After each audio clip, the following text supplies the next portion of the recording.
and welcome to this talk. Yeah, the mic is running. From Fire to Blackfire, building a long-term observability strategy. It's a talk on how to regain control of the performance of your applications and how to stop firefighting. By the end of it, we should have a set of tools at our disposal to keep control of the performance of our application at all time. The idea is to create the condition for us to never have to firefight again. And let's see, in half an hour, we could be in this situation. But first, let me introduce myself. I am Thomas di Luccio. I am on the developer relations team at Platform.sh, and I work mostly, but not only, for Blackfire. I've been working with Blackfire for years. I have the great chance of doing many things I love in my position, like meeting you, lovely people, trying to build stuff with you, tell those stories, write code, documentation, blog posts, and I love all of it. But there is one thing I truly hate, and it's working under pressure. I suck at it, I hate it. It's the beginning of the day. Let's raise your hands if you're like me and you try to avoid working in stressful situations. Yeah, OK, most of you. And now raise your hands, those who think they can perform well under stressful situations. You can be in both situations, actually. All right? Good. Ish. OK. Good for you. And now I have a question for you, lucky people. What do you do when your production is down? Scream is the first thing, yeah. But we have to firefight. What do we do in this situation? Well, we have to firefight. Oh, there is a line. We don't have any other choice. This talk is about stop firefighting, but if we have to do it, well, at least let's do it with the proper tool. And the first tool I'd like to introduce you today is the profiler, is Blackfire Profiler. So, quick note for those watching this from the future. So if you're watching the replay of that video, well, first, thank you. And you can try it for yourself. So go to books.b7e.io. B7e is short for Blackfire, and you can give it a try. This site is freely profilable by anybody without a subscription. It's great. And here, us now in Brussels, let's do this right away. So we go there. And the easiest way is some kind of simple blog based on Symfony. The easiest way of triggering a profile is with the browser extension, Firefox and Chrome. There is a big red button, and let's click on it. Of course, you can use the CLI, you can use the monitoring, you can profile anything you want. There's a lot of options. Let's wait a bit. Oh, the network is not too slow. Yeah, it's good.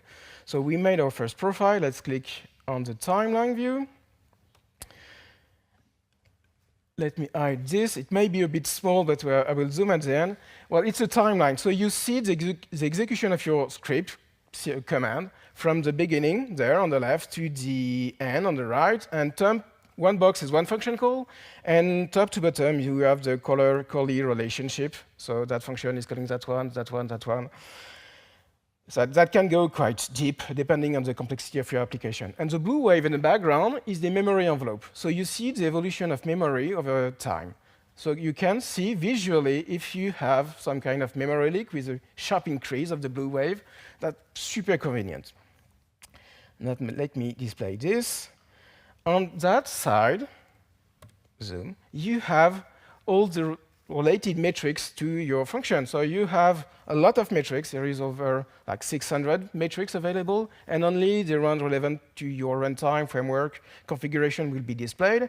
And as for all metrics, you can see the cardinality and their contribution to multiple dimensions, I/O network, CPU, memory, world time, anything. And we will use this to understand a bit more how our application is behaving. And you will see later, spoiler alert, we will write tests, and we will rely on this. Another view that could help us understand how our application is behaving is this view, what we call the call graph. On this panel there, you have all the functions of your script. That's quite a lot. Of course, you can search it. And by default, it's sorted by exclusive time, meaning the time that function is actually spending doing stuff versus waiting for children to respond. So you can start by searching for blocking function that could be spending too much time or consuming way too many resources.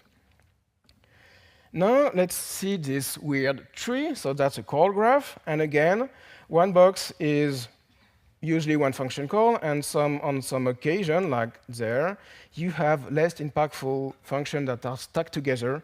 It makes the graph a bit easier to understand. You can see that some of those boxes, function call or sequence of calls, have a colored border. They are making altogether what you call the critical path. So it's a sequence or sequences of calls consuming way more resources than all the other sequences of call. So even if you don't know a thing about that application or that framework, anything, and that could be the case when you're firefighting, like everybody is joining and try to debug something they barely know, you know, without knowing anything, that you know that what you're looking for is somewhere in that tree, in that specific sequence of call. You can remove the rest. You can also see that some of those boxes have a colored background. It means that those nodes are consuming way more resources than all the other nodes. So knowing those facts, and it's OK if you don't see colors, like colors are not that important. What matters is the intensity of that color. The stronger, the most resource intensive. That's the logic behind. So knowing this, we can zoom and try to understand what could be happening in this page we profile. So we are here on some doctrine stuff. We are creating a lot of entities, which is a surprise. We are creating, for this simple application, over 1,000 doctrine entities. We are, of course, iterating them all. It's a lot. We are climbing up. We don't know what's happening, but we have this load one-to-many collection. So we have this n+1 situation that's always banging us. And we keep on climbing, and we maybe found the culprit. So we can see that we are displaying one time a view. Makes sense. That view is making 25 calls to this twig length filter. And at the end, it ends up is loading a lot of entities, relationship, iterating them all. And what are we trying to do? Let's go back there. So it's a kind of simple block. We are loading 25 posts on this page, and we are displaying the number of commands. So we should go to the code base and assess this. We won't have time.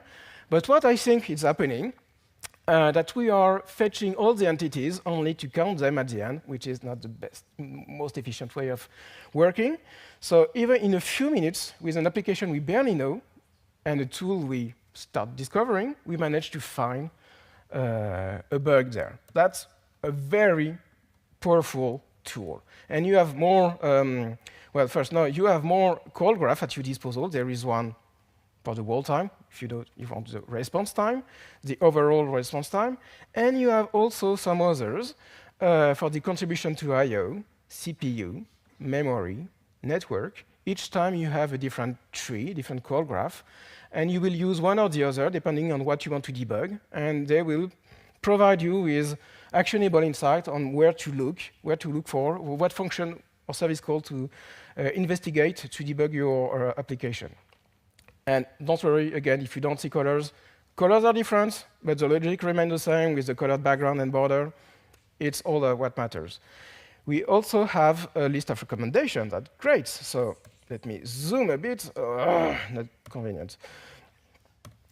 You have a list of actionable insights based on the data we are collecting. And an advice, there is a how to fix CTA. So let's click this. This zoom is not super great, but it doesn't matter. We have some explanation about why we are selling you this and how can you fix this. Maybe it's configuration, maybe it's a coding pattern. You will have some insights. And my advice will be to get rid of as many recommendations as you can, as quickly as possible. It's doing stuff on its own, OK. More often than not, when you fix one recommendation in one place, it will have positive side effects on all the different places of your application. So start by it. It's like having a friend pointing you in the right direction. You have an assertion tab. We will talk about this later. So if you make performance test, and we will do it in this half an hour, all the assertion will be evaluated and displayed there. You also have some information on your caches, so make sure that your caches are correctly configured and sized. Maybe start by it. Usually it's super interesting. You have a list of HTTP requests being made and SQL queries. That's awesome because, as a spoiler alert, I'm pretty sure that almost most of you, or all of you, are making too many SQL queries because we are all fighting this. And you will have some insight on how many SQL queries have been made. And one cool thing I want to show you before leaving that tool, we go back to the call graph. And we will search it here, and there is no demo effect. And we can identify the function call responsible for triggering that SQL query. That's super great when you have a large application and you don't know what part is doing what. So you can click on this magnifying glass here, and you have this new call graph being displayed. It's a subset of the call graph for that everything leading to that specific function. And again, we can climb up and see that we find this twig length filter in the view, meaning the view is responsible for triggering that SQL query on its own. So if you want to fix it, we should make another SQL query and inject it in the controller. And we found everything only with that tool. So let me go back there. So it's great. The profiler is a great tool and a great asset when you want to firefight, but not only when you have to firefight. When you are coding, it will provide you a lot of insight. It's awesome. But in a firefighting situation, it may not be enough. Firefighting for us is a bit like being a physician, a doctor at the emergency room of an hospital. You have a flow of patients, and people coming with symptoms, and depending on the case, the same symptoms can mean one thing or the other. So we need a process and we need a tool to help us make a diagnostic. And this is what we need, and this is what we have. So the second tool I would like to introduce you is the monitoring. It's a tool perfectly designed to have reliable diagnostic and to guide you in the right direction, and then you will use the profiler and do your thing. So again, for those what exists for the future, you can go to demo.blackfire.io and give it a try for yourself. Yeah, so let's go there. So by default, when Blackfire monitoring is enabled, all the HTTP traffic is being collected. That's great. You can play with the sampling rate. And you also have the possibility of monitoring your CLI services. We don't have much in this simple application, but if you are using workers, or if you are using, you're triggering periodic CLI commands that may be greedy at time, like monitor them. My advice is like monitor all the things, profile all the things, and test all the things. You can go back to the web. You can display wall time, memory, request per minute, load, output. You have many stuff you can play with. It's awesome. You can narrow down by some specific HTTP status or response time to only display the slowest entries. You also have a breakdown of your response time per service. So maybe the bottleneck you're looking for is not within your app, but within the services you are using, and you will see the contribution to all the services you are using, SQL, HTTP requests. So you have all the breakdown there, could be super efficient. And you have there a list of the top transactions. So Blackfire will compute, will make this list, and you will be able to see what part of your application has an impact on end users. Can I zoom? No, I can't. We can see in our application that the first two endpoints are not the first two endpoints. Yeah, those one. I clicked wrong way. So we have two endpoints that are very impactful, and some others that are not very impactful. So you may find some lagging stuff somewhere, but if nobody is using it, maybe you don't want to prioritize their optimization because it will make little sense. And monitoring will provide you that insight. And when you have this graph that can display the evolution of impact over time. Always good to play with this to understand some weird thing that could be happened. That's something I know that some of our users are having, like weird memory leaks situation they barely can understand. And graphing this will point you in the right direction because you will see what part of your application, what endpoint, at some point, for a reason we don't know yet, end up with a surge of memory.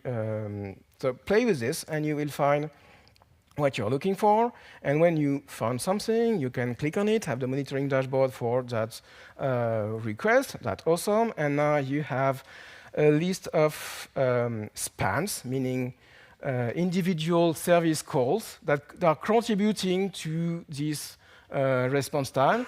So in our situation, yeah, we can see that we have some specific SQL queries that might be worth exploring. And again, you can click on that SQL query and see things for your own. And you have a list of recommendations. So those actionable insights. And as always, you will have an information of impact. So fix things that has an impact first, and leave the rest for later or for never. You may not care. And you have also a list of automatic profiles. So Blackfire will compute every day a list of the 10 most impactful transactions, identified requests, if you want, and will trigger a profile for each of those 10. So every time the Blackfire PHP extension will see that request coming, and it will trigger. It will collect a lot of information and make a full profile. It will help you keep track on the health of those critical parts of your applications. And what's good with this is that you can make comparison over time. So you can make comparison, and in this situation, again, you may not see colors, but everything is OK. We have green stuff there, so reduction in time. We have blue stuff there. And if we push a new version of our application, you will see the difference, like what has been changed. So what part of the application has been removed and not been updated in some plain sales. We are lucky this time because we have a degradation. But when I rehearse, it was a degradation. So good to know. But it's great to have this ability of keeping track of your application with only one click right from there. And you can also trigger some requests there. So monitoring, quick introduction, but it's a great way of making a diagnostic and to know what to prioritize and what not to prioritize. But in a firefighting situation, it's great, but again, it's maybe not enough, because you don't want to spend your day watching the monitoring. What you want today is carrying on with your life, build code, build the application, add value to your end user. You don't want to wait in front of the monitoring for something to crash. That's not what we want to do. And of course, what you could use is alerting. That's another tool at our disposal, so you can set up as many alerts as you want, and you will be the first one should anything happen to your application. So in this example, if the response time is above a certain value for 5 minutes, then we will have yet another Slack notification or an email, and you can decide wherever you want to be notified when something bad happens, but also when there is a cooldown. So this way, you will be the first one if anything bad happens to your application. So it's good, because you have a bit more time to react before your customer are starting to call, because this is not something we like. But again, maybe it's not enough. It's great. We should use alerting, but maybe we could use something more.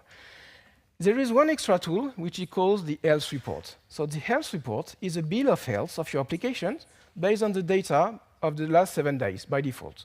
You can pick any time you want. And you have the evolution of response time, request, errors. You have some top recommendation. Good. So we clearly know what to prioritize. We have the most impactful transaction for those 7 days, the one that are gradually degrading, which this is gold, that maybe you push something a few weeks ago, and things are starting to go sideways, or there is a shift in usage in your application, and you will be able to notice this. And same with services call. You will know what are the most impactful calls and what are the ones gradually degrading. So it's great. And my advice will be to spend 1 minute, no more, at the beginning of your day, checking this bill of health. And over the time, you will start to see, to have early sign of shifts in pattern, something that was always the same start to become different. So maybe you push something in your code, maybe your users are using your application in a different way. We don't know. You will be able to know, and you will be able to act before there is something bad that could be happening. So that's quite useful. So we go back there. So we have some new tools. We have the alerting, we have the health report, and it's not displayed. So far, our observability toolbox is composed of a reactive tool, the profiler, and some proactive ones that give us each time a bit more leeway to act. Monitoring, alerting, health report.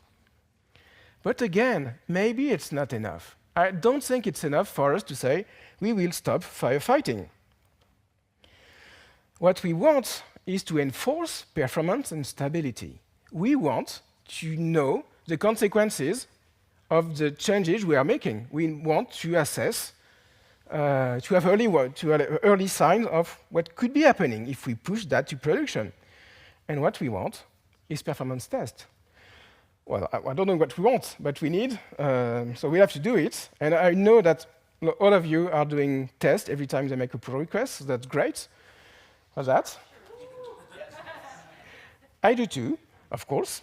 And we will add some performance tests. You have no proof.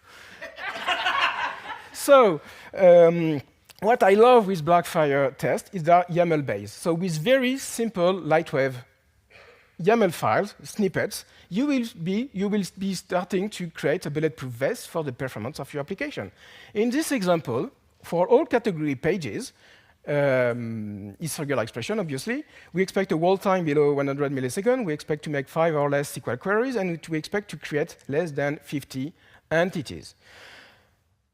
Let me just pause here for an advice. My advice for you will be to test the cause of your performance, not the consequences. Of course, you want to assess the time. You want the time to be fast, short, of course. But time is volatile.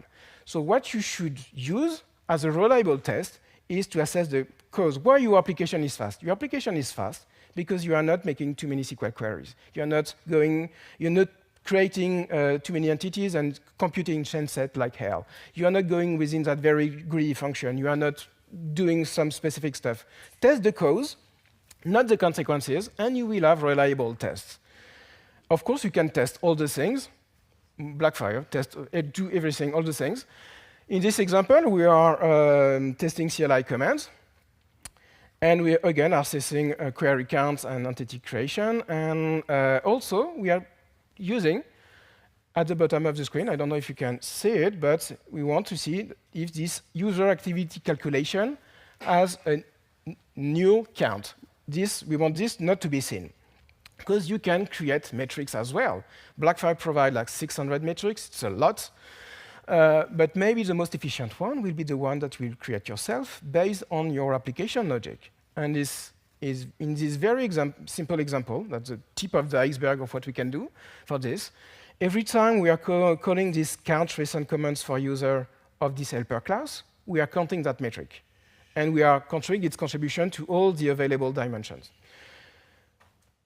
In what could be done, that you could assess that the functions that are being used to warm up cache are never called in production. Like they should be called when you are warming up the cache, never in production. And I'm saying this because I know someone, I won't say his name, but that did this. And maybe you too, actually. Maybe it's not me. And every time you will make a profile, all the matching assertion will be evaluated. So again, you don't need to see colors. It's in green, but you have a check mark. You will know what went well and what went wrong. And it's good. But again, maybe it's not enough. It's never enough. Because this is great. And when you will work in some part of your application, you will use the profiler because it will give you some magnifying glass to know exactly how your application is behaving. You will save a lot of time. But what you don't want to do is every day go on all the endpoints of your application and trigger a profile to assess, to see if all the matching assertions are met. I'm not saying, again, we are lazy. I'm saying that we love automation. And this is what we give you. We give you automation. And this is also super great. And this is the last tool I'd like to introduce you today. And again, with Lightwave YAML files, you can describe as many scenarios as you want, containing as many steps as you want, and it will be processed by Blackfire Player, which is an open source web crawler that has an ability of triggering profile. It's as simple as that. So in those simple examples, we are saying, OK, we'll visit the home page, and we optionally can add some expectation on top of this. We expect a 200. It's a blog. We expect to have at least a list of 10 entries. You don't have to use this for that. You maybe have other tools at your disposal. Then we will visit the other page, and we will click a link. We will submit a form. We may send a payload to an API. You can do as many things as you want. You can even reuse part of the code. Assess for anonymous users. Do the exact same thing when logged in. And at the end, you will have a convenient report, what you call a build report, but it's a report, and you will have a visual information of all the results for all the steps of all the scenarios. And that's great. That's truly useful. And you could trigger those builds with a CLI. You can schedule them on a periodic basis, or every day, once a day, once an hour, like what you want. My advice would be for you to secure at least the critical user journeys. It will be great if you could cover all your application with performance tests. But clearly, that won't be the case. It's too much. It may be the case if you are starting from scratch, then we can slowly build something. But if you are adding Blackfire because maybe Black Friday went not very well, that could have been the case, then at least start by the critical user journey. Write tests to make sure that they at least stay where they are, and slowly you will optimize those endpoints and expand your test coverage. And that's a sustainable way of controlling the performance of your application. And you could automate even a bit more. Plug in with your CI/CD pipeline. So every time you make a pull request, those tests will be triggered without asking for them. And you could prevent merging a pull request that will degrade the performance of your application. Same with deployment. You can block the deployment of a version of your application that will introduce performance regression. That's pretty good. So now we are reaching the end. And maybe I will finish in time. That's great. Now it's up to you to build your strategy. So you could use all of the tools I introduced you today. You could use none of them. You could use some of them, mixing with others.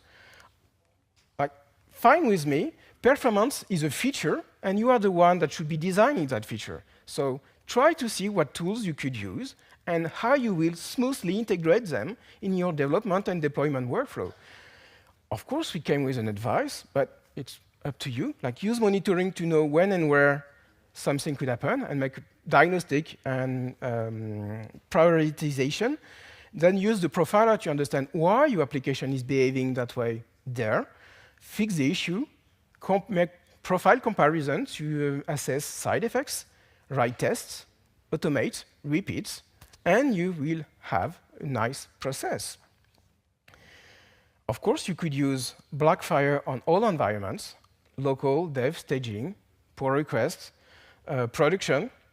And if you are using a PaaS, such as Upsun, that will be presented by Guillaume in this room right after the break, Blackfire is already included and available on all PHP and Python environments. So you don't have to care about configuring stuff. All you have to care for is building your application, because you should spend way more time building your application than dealing with the consequences and finding for information. In short, Blackfire empowers you developers to monitor your application behavior and proactively identify bottlenecks and the consequences of upcoming changes. Today, Blackfire is providing deterministic observability for PHP and Python. That's great. And I'm super thrilled to finally be able to announce that early next year, maybe end of Q1, we will introduce continuous profiling for PHP, Node.js, Go, PHP, Python, Node.js, and Go. So maybe a big chunk of your dev stack will be covered by Blackfire, and that's super great. And I cannot wait for you to give it a try. The continuous profiling is already used for PHP and Python. Is already used. No, for Node.js and Go is already used in Upsun. So that's super great. And there is one last thing. So I will take my sales hat. I'm not a salesperson at all, but I will put my sales hat. Bear with me. There is a quite unique 30% lifetime discount you can have. So if you go on our blog, blog.blackfire.io, there is all the explanation for an offer for Black Friday. Sadly, this offer will end on Sunday, so you have quite short notice for us at SymfonyCon to redeem that coupon and make a decision and redeem that coupon. So I've got a game for you. If you scan this QR code, you will end up in a Blackfire escape game. It's based on Alice in Wonderland, so you've found in some kind of magical world. And we will try to escape that magical world with the tools we know as developers. So you have a code base, you have a tool that you will be able to use for free on a website that is designed for this. And if you reach the end of this escape game, you will find a coupon code that you could use. You could redeem at the end, until the end of the year. So you have barely 1 month, or not 1 month to redeem it. That's cool. 30% lifetime discount, like we are rarely doing this. So maybe you don't need this, but at least we'll spend 10 fun minutes. And if you finish that escape game during the conference, you could also win a Lego set. You can join a raffle to win a Lego set. That's great. So give it a try. Thank you so much. I don't know if we had a lot of time for questions. 2 minutes, but yeah. Thank you. And I will be at the end of the. I will be at the booth. I'm the Blackfire guy at the booth. You have a question? I'm very bad at. Oh, I made it. I'm wondering, in terms of profiling something like live environment, staging, or production, what kind of overhead in performance Blackfire adds when you try to? That's a great question. So, depending on the information you are collecting, the overhead will be different. With monitoring, monitoring for production, obviously, makes little sense in development. The overhead is minimal, depending on the complexity. The overhead for Symfony application usually 0.5%. So it's barely minimal, and usually you don't see the difference. There will be a much higher overhead for profile, but only you, the person triggering that profile, will be affected by this overhead. The other threads are not affected by this. It's only you. When you are requesting a profile, there is a specific header sent with your request, and we will collect this information. So you will be the only one experiencing this, and depending on the complexity, it can go up to 20, maybe more, depend. But end user won't be affected by this. So if I need to understand this better, I would be reading the profile documentation on the website to be able to configure it so that maybe certain IPs or maybe certain groups or stuff like that. Can I find that information there so we don't take too much of the time? Well, yeah. Okay. Thank you. And the browser extension I show you is nice for triggering this, but my favorite way of triggering profile is with the CLI. So I will know some specific endpoint I want to use, so I can do Blackfire curl with a curl command and reproduce exactly this. So that may be a way you can do this without annoying other people and know exactly what you are looking for. Okay, thank you. I don't know if we have time or if we have other questions. I'll throw it back first. Can I catch it? First time I managed to do sports. Well, thank you so much, I guess. This is the end. Thank you.